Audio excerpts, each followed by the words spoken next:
Welcome back to the channel, everybody. Today we got the 350z out of its cage, out of the cover, and as you can see, it's certainly seen its better days. But today I want to go through some things that I wish I knew before getting this car. I've owned this car for 7 years, so I do love this car, but there are some things that I did not know before getting it, and I'm going to fill you in on those things today. Really quick, I just wanted to say I am back from Georgia now. Obviously, we're sitting in one of my cars.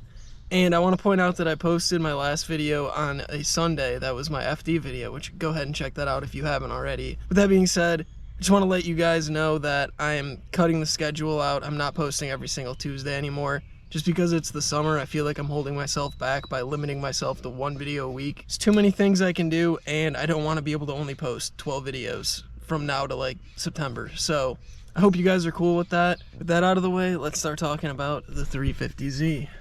Battery's so dead. The number one thing that caught me off guard with the 350Z was the oil changes. I've always taken this car to the pull up and get rob shops, mom and pop shops, whatever you want to call them. But I mean, anytime you go to these places, they're going to try to scam you out of some sort of dollar bill. And you just have to be prepared for that whenever you go to one of these oil change places. But I don't know if this is the same for everybody.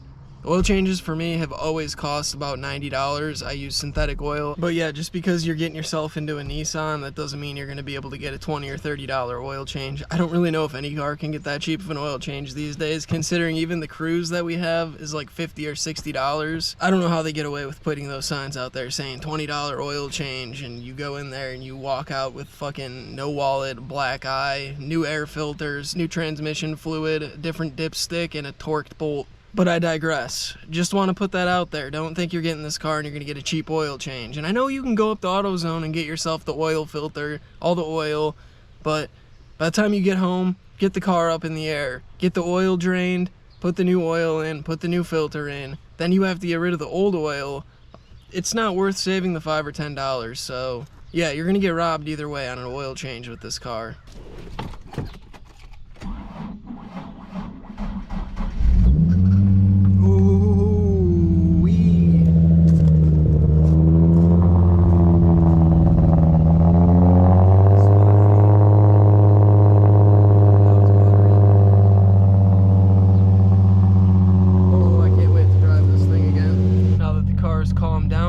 Second thing I wish I knew about the 350Z is that this thing is piss slow and there's nothing you can do about it, at least for cheap. You can get yourself a DE, rock that sucker up to full bolt on. It's probably still slower than an HR. You can get an HR, rock that sucker up to full bolt on, probably make about 320 wheel, and you're still going to get dominated by 90% of cars on the street, which is unfortunate because I love the styling of these cars, but you just can't make them fast, at least for an affordable price. And that's actually pretty quickly going to take us into point number 3 here, which I got pretty lucky with this.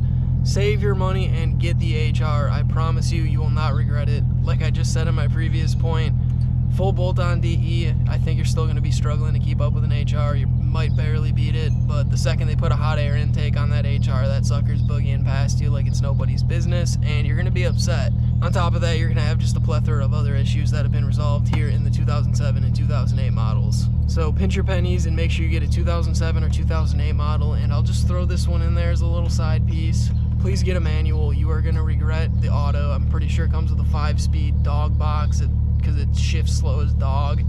And this car is just meant to be manual. I don't care what you say. 6-speed all day. Coming down to number 4 here, this actually does not have to do with the car being stock. This has to do with your body kits, your bumpers galore. Look at that. If you decide to pick up a 350Z, I couldn't say I blamed you for wanting to change how this car looks, because this thing is also not the most attractive looking with the stock kit on it.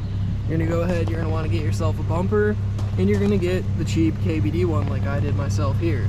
Do not do this unless you don't care about anything. Maybe you're drifting the car and you're going to blow the bumper off on somebody's tail panel anyways. Make sure you're getting good parts when you put a body kit on your car, because you can obviously see how flimsy that is. I had a support on that side, it came off. Oh, that's the side with the support, so that's with no support. It's even worse. Spend the extra dollars to get the OEM parts. Stuff like this duckbill, I mean, this doesn't fit too bad. It's obviously disgustingly dirty. And the way I placed it, it doesn't fit perfectly, but I wanted it to sit up higher than it should, so.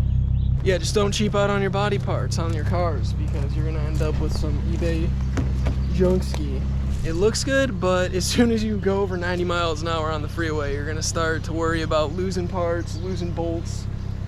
I don't know, it's just get good parts, put them on your car properly. Don't be a ricer. I was like 18 when I did half of this stuff to my car, and looking back at it, I do regret it, and there will be a time and a place where all this stuff gets modified and upgraded to the proper and correct parts. Here at the back of the car again for number 5, this car is rear-wheel drive, so if it snows in your state near your abode, you're gonna want another car because this thing sucks in the snow. Now, you don't actually have to get a second winter car. You're just gonna have to make sure you're prepared and you either have an extra set of wheels with winter tires on them, or you just get your tires switched out before the winter. The last thing you want with this car is to be caught in a snowstorm, stuck in a foot of snow, and you're in a 350Z. I don't think you'd be going anywhere, especially if your car is lowered like mine is. I know it's a stupid point to throw out there, but I want to make sure I'm covering everything. And actually, while we're sitting in the car right now, we can segue over to the 7th thing I wish I knew about this car before getting it. No, your internet did not just go out, but apparently I forgot number 6. I forgot how to count, and for number 6 I actually thought of something, and that is that this car is extremely prone to getting infested. If you store it for the winter, you might get a mouse in it, you might get a rat in there. Had a horrible experience with this, found a carcass in the radio, trunks filled with piss. So yeah, if you have this car stored, either keep it up in the air or put something inside of it that's gonna keep these little pests away. Otherwise you're gonna have not such a fun time when the spring rolls around and you go to pull your fun little car out of the garage. So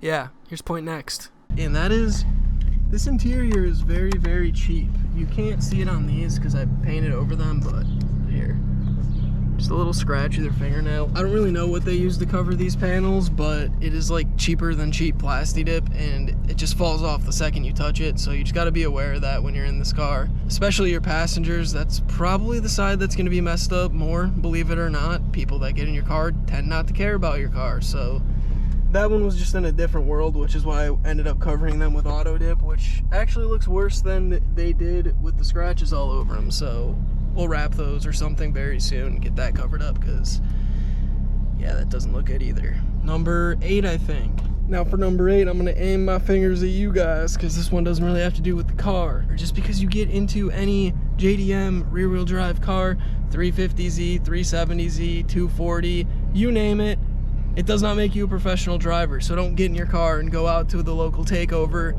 and start drifting around intersections, or don't get on the highway and start cutting up with the local Honda Civic boys that think that their cars are fast. You gotta keep it to the roots, man. You gotta take your car to the track, go to an open parking lot, learn your car, and just be safe. Don't do anything stupid with your car. I know, like I said in previous points, these cars aren't the fastest, but there's still enough power in them to get you into trouble. You can still kick them out sideways, and yeah, I would know that. I've gotten a couple tickets in this thing for stupid things, but I think everyone does that at some point when they're first getting into cars. Moral of that story point is to be safe. I just blasted my funny bone on the parking brake, and it's absolutely not funny.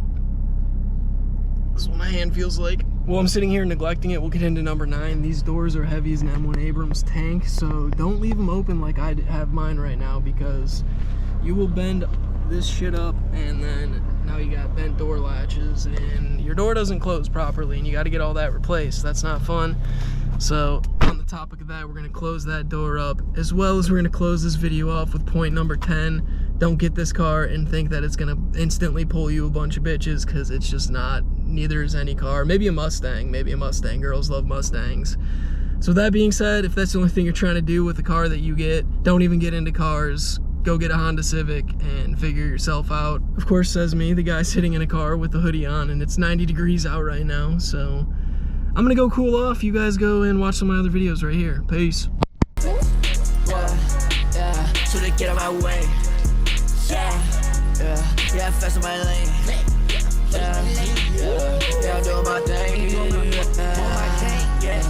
Feeling like I ain't the boss, feeling like I ain't the baller. I can't complain.